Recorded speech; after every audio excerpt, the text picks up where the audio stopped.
So hello everyone, welcome to my channel Fiction Addiction. I hope you all are doing great and enjoy the addiction just like me.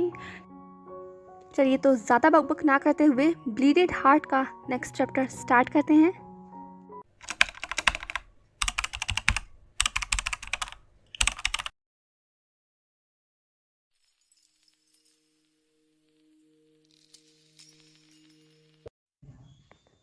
छियालीसवां दिन, और जैसा कि यिलिंग patriarch ने वादा किया था, उसने बिल्कुल वैसे ही लान वांगजी का वहाँ आना मुश्किल कर दिया।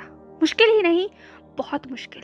ये 4 दिन वांगजी ने ऐसा अनुभव किया जैसे कि वो मरने की कगार पर पहुंच चुका हो। शरीर पर जख्म थे, घाव थे, खरोचे थी। मन बेचैन था, पर आंखें अभी भी वींग को तलाश रही थी, क्योंकि उसे पता था कि ये जो सब कुछ कोई भी कर रहा है वो उसका वींग नहीं है। उसका वींग तो कहीं अंधेरों में अभी भी सो रहा है, कैद है उस डार्क स्मोक में। पर ये जो सब कुछ कोई कर रहा है वो है यिलिंग पैट्रियार्क। उसका वो डार्क साया, उसका वो गुस्सा जो इतने सालों से उसके अंदर भरा हुआ था, वो उसके ऊपर काबू पा चुका है। और लान वांगजी को ये सब कुछ तोड़ के वींग तक पहुंचना होगा, इसीलिए वो भी बिल्कुल डट कर खड़ा हुआ था। चाहे कुछ भी हो जाए, पर वो अपने वींग तक पहुंच कर रहेगा। ये उसकी जिद है। अगर यिलिंग पैट्रियार्क जिद कर सकता है तो लान वांगजी भी जिद कर सकता है। और उसे पता है, जब लान वांगजी जिद करेगा तो उसका वींग जरूर सुनेगा, उसका प्यार जरूर सुनेगा। और इसीलिए लान वांगजी पिछले 2 दिन से लगातार गुजिन प्ले कर रहा है। वो उस ड्रीम में लगातार 2 दिन से है और इससे पीछे लौटने की गुंजाइश नहीं है। बाओसी सेरिन पूरी कोशिश कर चुकी है, पर वो वांगजी को वापस नहीं खींच पा रही हैं, वो नहीं जगा पा रही हैं। और लान वांगजी जिद पर अड़कर गुजिन प्ले कर रहा है। उसके हाथों से खून बह रहा है, लेकिन गुजिन नहीं रुक रहा। सारी एनर्जी जा चुकी है, सांस भी लगभग थम ही जाएगी अगर वो ऐसे ही आगे बढ़ता रहा। पर लान वांगजी रुकने के लिए बिल्कुल तैयार नहीं है। उसकी गुजिन उसके वींग को पुकार रही है, और दूसरी तरफ वो साया उसके सामने पत्थर की तरह खड़ा हुआ है, पहाड़ की तरह खड़ा हुआ है। और उसके दूसरी तरफ वींग है जो ब्लैक स्मॉग में कवर है, कैद है। उसकी आत्मा झकझोर रही है, हिल रही है, कांप रही है। बेशक उसकी आंखें बंद है, पर वो सुन पा रहा है कि कौन उसे बुला रहा है, कोई पुकार रहा है। लगातार उसकी गुजिन का धुन वींग के कानों में जा रहा है। ये उनका वांगशियान है, ये उनका गाना है। आखिर इसकी धुन वींग कैसे नकार सकता है? 2 दिन से लगातार वांगजी वही धुन बजा रहा था जो वींग के लिए लिखी थी उसने। और ये अब जाकर कहीं वींग के कानों तक पहुंच रही। और वींग की डार्क एनर्जी पूरी कोशिश कर रही थी कि वो वींग को अपने अंदर कंज्यूम कर ले, उसे ऐसी डीप स्लीप में भेज दे जहाँ से वापस लौटना लगभग नामुमकिन हो। वांगजी पूरी कोशिश कर रहा था, यिलिंग पैट्रियार्क भी पूरी कोशिश कर रहा था। अभी ये जंग हो गई थी 2 शख्स के बीच में, जहाँ एक और डार्क एनर्जी थी और दूसरी तरफ प्यार की ताकत। ये ताकत जो पीछे हटने के लिए बिल्कुल तैयार नहीं है। और दूसरी तरफ यिलिंग पैट्रियार्क जो पूरी कोशिश कर रहा है कि वींग तक वो वांगजी को ना पहुंचने दे, क्योंकि अगर एक बार वींग ने अपनी आंखें खोल दी तो वो वांगजी का हाथ थाम लेगा। वो वहां लौट जाएगा जहां उसे नहीं जाना चाहिए। यिलिंग पैट्रियार्क वींग को वापस रोते हुए नहीं देखना चाहता, वो अपनी आत्मा को वापस दुखी होते हुए नहीं देखना चाहता। इसीलिए उसने उसे सुकून दे दिया है, शांति दे दी है, नींद में भेज दिया है। और वो इसीलिए उसके सामने पहाड़ की तरह खड़ा हुआ है। यिलिंग पैट्रियार्क ने चिल्लाते हुए कहा, शांत हो जाओ, बंद करो ये सब कुछ। क्या चाहते हो तुम? उसे और दुख देना चाहते हो? बंद करो हांग वांगजुन, अपना ये तमाशा बंद करो। तुमने बहुत तकलीफ दे दी, बहुत दुख दे दिया उसे। मैंने 16 साल तक उसके दुख के साथ समय गुजारा है, बस। और नहीं, बंद करो इन तमाशों को। और अगर तुम बंद नहीं करोगे तो मैं नुकसान पहुंचाऊंगा। तुम्हें नहीं, इस बार मैं तुम्हारे वींग को नुकसान पहुंचाऊंगा। तब तो तुम रुकोगे ना, तब तो इस मैदान को छोड़कर तुम भाग जाओगे। जैसे ही लान वांगजी ने ये बात सुनी, एकाएक उसके हाथ उसकी गुजिन पर रुक गए। उसकी अल्फा आइज खुल चुकी थी। उसने ग्रोल करते हुए कहा, तुम्हारी इतनी हिम्मत! ये मत भूलो कि तुम्हारा अस्तित्व ही वींग से है। अगर तुमने उसकी तरफ एक कदम भी बढ़ाया ना, तो तुम हांग वांगजुन से मुलाकात करोगे, और हांग वांगजुन तुम्हें नहीं छोड़ेगा, याद रखना। अब लान वांगजी ग्रोल कर रहा था, उसकी अल्फा आइज ब्लिंक कर रही थी। यिलिंग पैट्रियार्क ने चकल करते हुए कहा, अब तुम्हें उसकी चिंता हो रही है, तुम्हें उसकी चिंता हो रही है हांग वांगजुन। आओ आओ तो मुकाबला करो, देखते हैं किसमें कितनी ताकत है। हांग वांगजुन ने खड़े होते हुए कहा, सच में तुम मुझसे मुकाबला करना चाहते हो? तुम नहीं जानते कि मैं वींग को पाने के लिए क्या कर सकता हूँ। और तुम तो सिर्फ उसी का एक साया हो, उसी के लिए एक शील्ड हो, उसके दिमाग से निकली हुई एक उपज हो जिसे मैं उखाड़ कर बाहर फेंक दूंगा और वींग को अपने साथ लेकर जाऊंगा। याद रखना तुम। हीलिंग पैट्रियार्क ने चिल्लाते हुए कहा, सच में तुम अपने साथ लेकर जाओगे? कब तक? सिर्फ 2 ही दिन का समय बचा है तुम्हारे पास, और 2 दिन के अंदर तुम क्या कर लोगे? तुम्हारा वींग अभी भी गहरी नींद में है, तुम अभी तक उसे देख तक नहीं पाए हो, सिर्फ मुझसे मुलाकात की है, और तुम अभी से इतने घमंड में हो हांग वांगजुन, तुम्हारा घमंड कहीं नहीं जा सकता। लान वांगजी ने ग्रोल करते हुए कहा, ये घमंड नहीं है, और ये तुम तो बिल्कुल नहीं समझ सकते।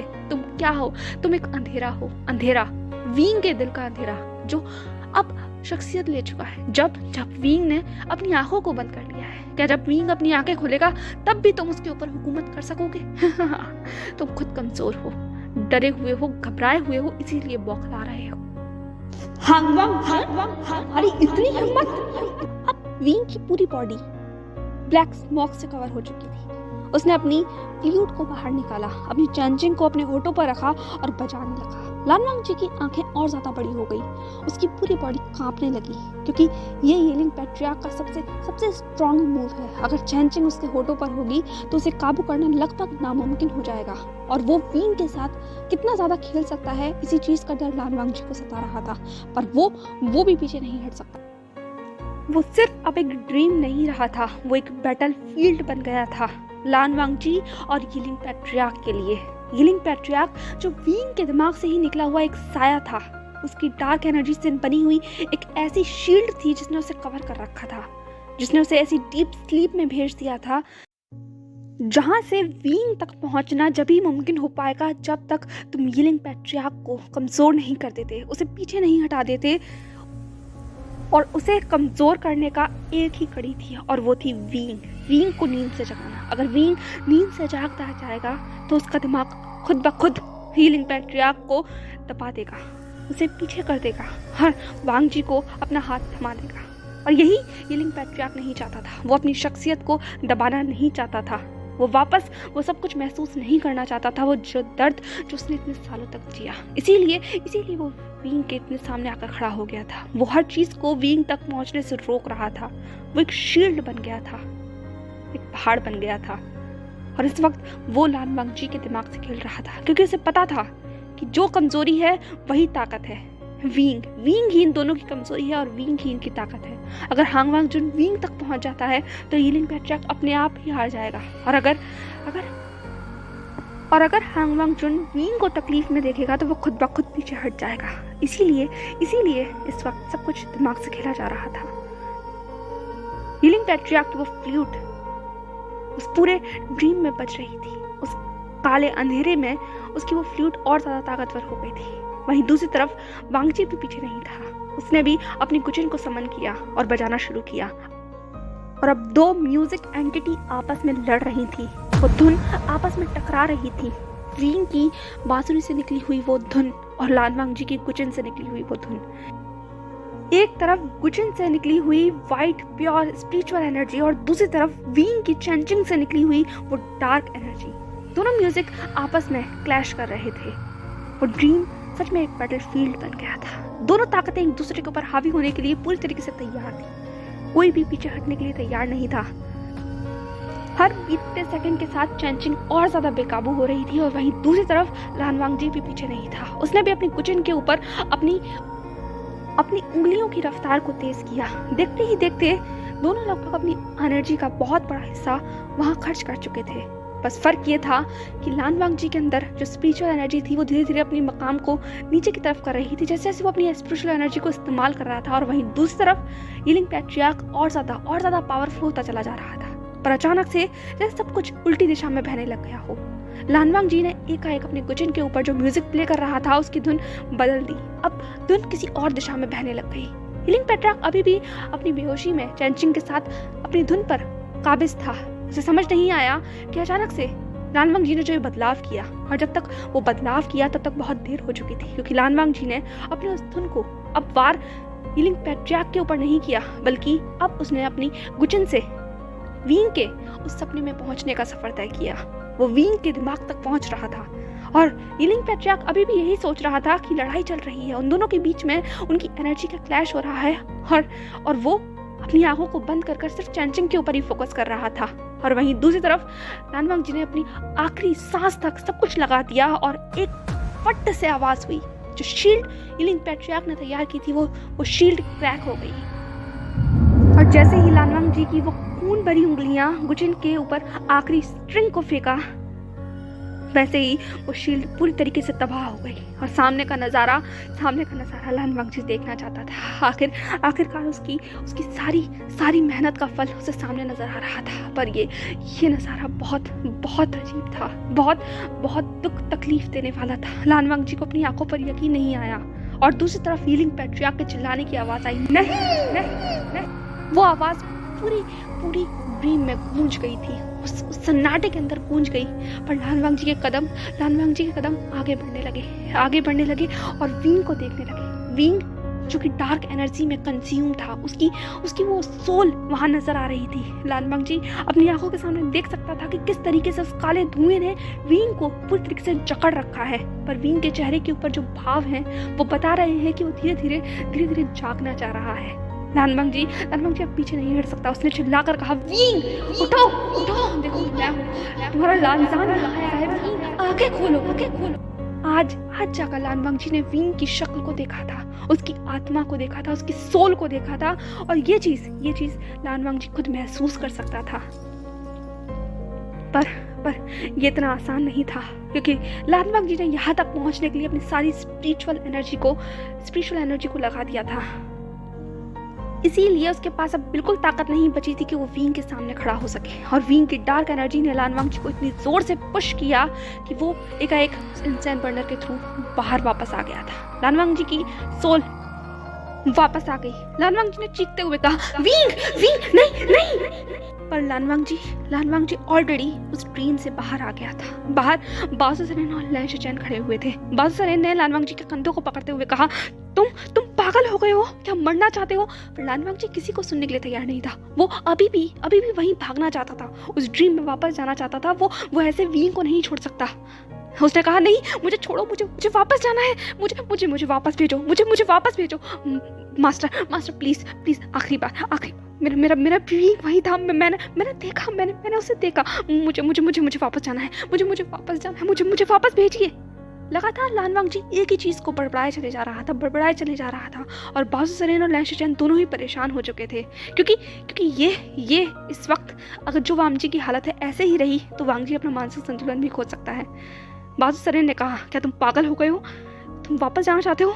अगर तुम अब वापस गए तो वापस नहीं आ पाओगे, मैं पहले ही तुम्हें बता देती हूँ। पर वांगजी ने अपने कदमों में गिरकर बासु सरेन से रिक्वेस्ट की। उसने कहा, मास्टर प्लीज अगर आपने 1% भी मेरे इन सब चीज़ों के अंदर आपने सच्चाई महसूस की हो तो आखिरी बार मैं आपसे विनती कर रहा हूँ कि मुझे वापस वहीं भेज दीजिए। मेरा वींग बस जागने वाला था, मुझे वहाँ जाना होगा।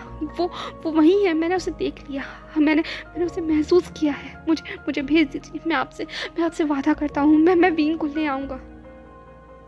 बासु सरेन ने कहा, अब कुछ नहीं हो सकता लान वांगजी, पहले ही सब दिन बीत चुके हैं, आज 50वां दिन है। तुम दो दिन से उस ड्रीम में हो, अब कुछ नहीं हो सकता। माय सन प्लीज छोड़ दो उसे, वो वापस नहीं आ पाएगा। लान वांगजी ने कहा, नहीं अभी हमारे पास समय है, मेरी बातों का यकीन कीजिए, मुझे भेज दीजिए, मुझे प्लीज भेज दीजिए। आखिरी बार, अगर इसके बाद मैं आपसे कुछ नहीं मांगूंगा। अगर वींग वहाँ रहना ही चाहता है तो मैं भी उसके साथ वहीं रह जाऊंगा। प्लीज मुझे भेज दीजिए। वांगजी, क्या तुम यही करना चाहते हो? लान वांगजी ने अपनी निगाहों को उठाकर लैन शिचेन की तरफ किया। उसने उसके कदमों में अपने कदम रखते हुए कहा, भाई मैंने आपसे कुछ भी नहीं मांगा, बस मैं आपसे यही मांगना चाहता हूँ, एक मुझ पर विश्वास कर लीजिए, मुझे वहाँ भेज दीजिए। अगर मैं वहाँ से लौट आया तो मैं आपका लान वांगजी बनकर रहूँगा, और मैं वहाँ से नहीं लौटा तो प्लीज़ मुझसे वादा कीजिए कि आप मेरे बच्चे का ध्यान रखेंगे, आप उसे उतना ही प्यार देंगे जितना ने आपने मुझे दिया, आप उसको हमेशा संभालेंगे। प्लीज़ मुझसे वादा कीजिए। लैन शिचेंग ने अपने मन पर पत्थर रखकर अपने वांगजी को वादा कर दिया। वो और कर भी कह सकता है, उसे पता था कि अगर वांगजी वहां नहीं गया तो वैसे भी अपनी जिंदगी को खत्म कर लेगा। उसके पास और कोई रास्ता नहीं है, वो नहीं समझा सकता अपने भाई को, और अगर वांगजी ने कुछ ठान लिया है तो वो करके ही रहेगा। लैन शिचेंग ने कहा, मैं तुमसे वादा करता हूँ, मैं वादा करता हूँ अगर तुम लौट आए तब भी और नहीं लौटे तब भी मैं तुम्हारे बच्चे का उतना ही ख्याल रखूंगा जितना मैंने तुम्हारा रखा है। पर मुझसे वादा करो, तुम अपनी पूरी कोशिश करोगे, कोई भी लापरवाही नहीं करोगे वांगजी। हम सबको तुम्हारी जरूरत है, ये मत भूलना। और इसके बाद फिर एक सफर शुरू हो गया। फिर लान वांगजी उस इंसेंट बर्नर के थ्रू वापस उसी ड्रीम में दाखिल हुआ। लान वांगजी ऑलरेडी बहुत ज्यादा परेशान था, तकलीफ में था, दुख में था, कमजोर था, लेकिन उसका हौसला बुलंद था क्योंकि उसने एक झलक अपने वींग की जो देख ली थी। उसके कदम बेशक कांप रहे हों पर जज्बा बहुत था, और अब वो वहां सामने आ गया था। वो वींग को देख पा रहा था, उसकी एनर्जी कितनी ज्यादा बंधी हुई है। उसके जहन में एक बात गूंज गई जो कि बाउज़र सर ने उससे कही थी इस ड्रीम में दाखिल होने से पहले, तुम्हें वींग के हार्ट के अंदर अपने इमोशंस को जगाना होगा, तुम्हें उसे याद दिलाना होगा कि तुम उसके अल्फा हो, उससे अपनी अल्फा वॉइस में बात करना।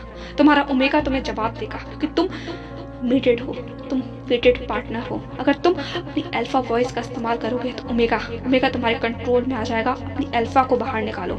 इसीलिए लान वांगजी ने आज ड्रीम में अपनी अल्फा फॉर्म को बाहर निकाला।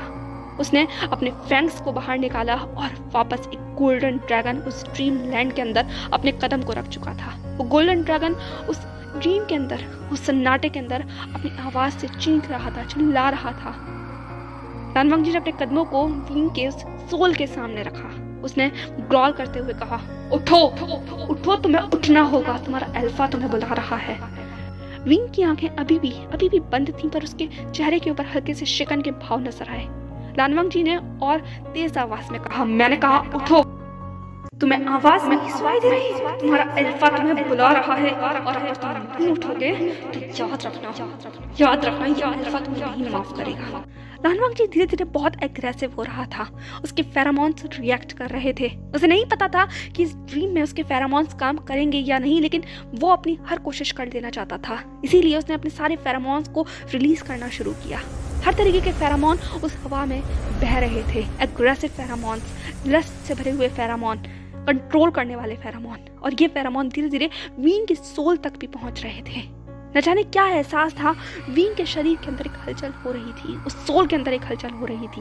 लान वांगजी ने ग्रॉल करते हुए कहा, मैंने कहा उठ जाओ, ये वुशियान, तुम्हारा अल्फा तुम्हें पुकार रहा है। लान वांगजी ने अपने फैंग्स को बाहर निकाला, अपने कदमों को आगे बढ़ाया और अपने हाथों से लान वांगजी ने वींग की सोल के ऊपर फहराना शुरू किया। वो धीरे धीरे वींग को अपनी पूरी फ्रेग्रेंस के अंदर कवर कर लेना चाहता था। और सच में लान वांगजी के उन फेरोमोन्स ने अपना असर करना शुरू किया। वींग के अंदर जो ओमेगा बॉडी थी वो रिएक्ट करने लगी। वींग के अंदर एक सेंसेशन होने लगी। उसके शरीर में अजीब सी हलचल हो रही थी। वो कांपने लग गया। वो फेरोमोन्स उस पर रिएक्ट कर रहे थे। उसका शरीर कांप रहा था, हिल रहा था, और वो आंखें जो बंद थी वो आंखें खुलने के लिए तैयार थी। लान वांगजी ने उसके कानों में जाते हुए कहा, क्या तुम्हें एहसास नहीं हो रहा? तुम्हारा अल्फा कितना बेचैन है, तड़प रहा है तुम्हारे लिए। उठ जाओ, अपने अल्फा की कमी को पूरा करो। ओमेगा, उठो, तुम्हारे अल्फा को तुम्हारी जरूरत। ये कहते हुए लानजान ने वींग के नेक के ऊपर हल्का सा सक किया। उसके धीमी सी ब्रेथ वींग अपनी बॉडी के ऊपर महसूस कर सकता था, और जैसे ही वो ब्रेथ वींग को महसूस हुई, उसकी पूरी बॉडी के अंदर एक सेंसेशन होने लगी। वींग के हाथ हल्के से कांप गए। उसने अपने हाथों से अपनी पकड़ को धीमा किया। वो डार्क स्मॉक भी धीरे धीरे छटता चला जा रहा था, और धीरे धीरे लान वांगजी की पूरी ताकत वींग के शरीर के ऊपर काबू पाने लग गई थी। बस अब उसकी आंखों का खुलना बाकी था। लान वांगजी ने और ज्यादा स्ट्रगल करना शुरू किया। उसने अपनी बॉडी से वींग के उस सोल को प्रेस करना शुरू किया। दो सोल आपस में ऐसे इंटीमेट पोजीशन में थी कि सब कुछ बस इसी में था। उनको शरीर की जरूरत नहीं थी, उनकी सोल मिलना ही काफी था। और जब एक अल्फा पुकारने पर आ जाए तो ओमेगा कहाँ तक पीछे रह सकता है। जैसे ही लान वांगजी ने अपने होठों को वींग की उस सोल के होठों के ऊपर रखा, एकाएक वींग के पूरा शरीर जैसे अब काबू में आ गया था। उसने अपनी आंखों को धीमे से खोल दिया था। लानवांग जी ने जैसे जैसे अपने किस को और डीप और पैशनेट किया, विंग ने रिस्पॉन्स करना शुरू किया। एक पल को तो वांग जी को यकीन ही नहीं आया कि सच में विंग जवाब दे रहा है। पर जैसे ही उसे यकीन आया, वो किस बहुत इंटीमेट होता चला गया, पैशनेट होता चला गया। उन्हें पता ही नहीं चला कि वो किस कब जाकर इतना ज्यादा हॉट हो गया कि वो एक दूसरे के शरीर को बस पाने की चाह रखने लगे। लानवांग जी ने खुद को अलग करते हुए कहा, तुम्हें वापस लौटना होगा। ओमेगा ने जवाब दिया, नहीं, मैं वापस नहीं लौटूंगा। लानवांग जी ने कहा, सच में तुम अपने अल्फा को ठुकराओगे? तुम इतनी जहमत करोगे? ओमेगा ने जवाब दिया, मैं वापस नहीं जाना चाहता, पर मुझे तुम चाहिए हांगवांग-जुन, मुझे तुम चाहिए। अल्फा ने कहा, अगर तुम्हें मैं चाहिए तो मेरे साथ वापस चलना होगा। तुम्हारा अल्फा तुम्हें वापस ले जाने आया है। ओमेगा ने जवाब दिया, मैं नहीं जाना चाहता। अल्फा ने कहा, तुम चलोगे मेरे साथ। और लानवांग जी अब विंग के कदमों में बैठ चुका था। विंग को कुछ समझ नहीं आ रहा था कि लानवांग जी क्या करना चाहता है, पर जैसे ही विंग को एहसास हुआ कि लानवांग जी ने अपने सर को उसके कदमों में रख दिया है, तो विंग कुछ कदम पीछे हट गया। उसने कहा, तुम ये क्या कर रहे हो? लानवांग जी ने अपनी अल्फा वॉइस में जवाब दिया, हाँ, मैं एक अल्फा हूँ, तुम्हारा अल्फा हूँ, पर मैं तुम्हारा लानजान भी हूँ। तुमसे प्यार करता हूँ, तुम्हें पुकार रहा हूँ, तुम्हें बुलाना चाहता हूँ, मेरे साथ वापस चलो विंग। अब ये आवाज अल्फा की नहीं थी, ये आवाज लानजान की थी, विंग के लानजान की। और विंग इस आवाज को कैसे नजरअंदाज कर सकता है? विंग ने कहा, प्लीज लानजान, मुझे मजबूर मत करो, मैं नहीं जाना चाहता। लानजान ने कहा, प्लीज मेरे साथ चलो, वरना आज तुम अपने साथ मुझे भी खत्म कर दोगे। क्या तुम यही चाहते हो? विंग ने कहा, नहीं, मैं ये नहीं चाहता, तुम ऐसा कोई कदम नहीं उठाओगे। हांगवांग-जुन ने कहा, अगर तुम नहीं चाहते तो मेरे साथ चलो। विंग ने कहा, नहीं। हांगवांग-जुन ने अपने पीछे से अपनी बिचिन को आगे रख दिया। विंग भौचक्का हो गया। उसने कहा, तुम क्या कर रहे हो? पागलपन मत करो। लानवांग जी ने कहा, आज आखिरी दिन है, या तो तुम मेरे साथ चलोगे या फिर मैं भी यहीं खत्म हो जाऊंगा। फैसला तुम्हारा है। बहुत देर तक विंग लानवांग जी को देखता रहा और दूसरी तरफ अब पूरे 50 दिन हो चुके थे। जैसे ही उस घड़ी ने उन 50 दिन को पूरा किया, वैसे ही उस ड्रीम के अंदर एक एनर्जी फ्लैश होने लगी और वो एनर्जी धीरे धीरे लानवांग जी के उस सोल को वहां से गायब करना शुरू कर रही थी। वो हवा में मिलता चला जा रहा था। लानवांग जी ने चीखते हुए कहा, विंग, याद रखना, यहाँ से अगर मैं वापस लौटा तुम्हारे बगैर तो तुम मुझे बहुत जल्द उस जगह पाओगे जिस जगह से तुम मुझे वापस लेकर आना चाहते थे। ये हांगवांग-जुन जिंदा नहीं रहेगा और ये तुम्हारे अल्फा का वादा है। अगर मैंने तुम्हारे बगैर आंखें खोली, विंग, याद रखना, ये बिचन मेरे गले पर होगी और मेरे लिए मेरी अधूरी इच्छा का तुम जिम्मेदार होंगे। जैसे ही लानवांग जी की वो सोल उस ड्रीम से गायब हुई, एक विंग भी चीख कर अपने शरीर में वापस आ गया था। उसने चिल्लाकर कहा, लानजान। क्या विंग ने आंखें खोल ली? क्या विंग वापस आ गया? या लानवांग जी? क्या था ये? इंटेंस चैप्टर था। देखते हैं ब्लीडेड हार्ट में आगे क्या होगा। क्या सच में विंग वापस आ गया है, या फिर अगर विंग वापस नहीं आएगा तो लानवांग जी क्या कदम उठाएगा? सब कुछ हमें पता चलेगा ब्लीडेड हार्ट के नेक्स्ट पार्ट में। बाकी जैसा भी आपको ये चैप्टर लगा हो, मुझे डेफिनेटली कमेंट सेक्शन में बताइएगा। वीडियो को लाइक कीजिएगा और चैनल को सब्सक्राइब कर लिया कीजिए यार। इंस्टाग्राम पर भी आप मुझे फॉलो कर सकते हैं। इंस्टाग्राम हैंडल डिस्क्रिप्शन बॉक्स में है। Okay, bye bye.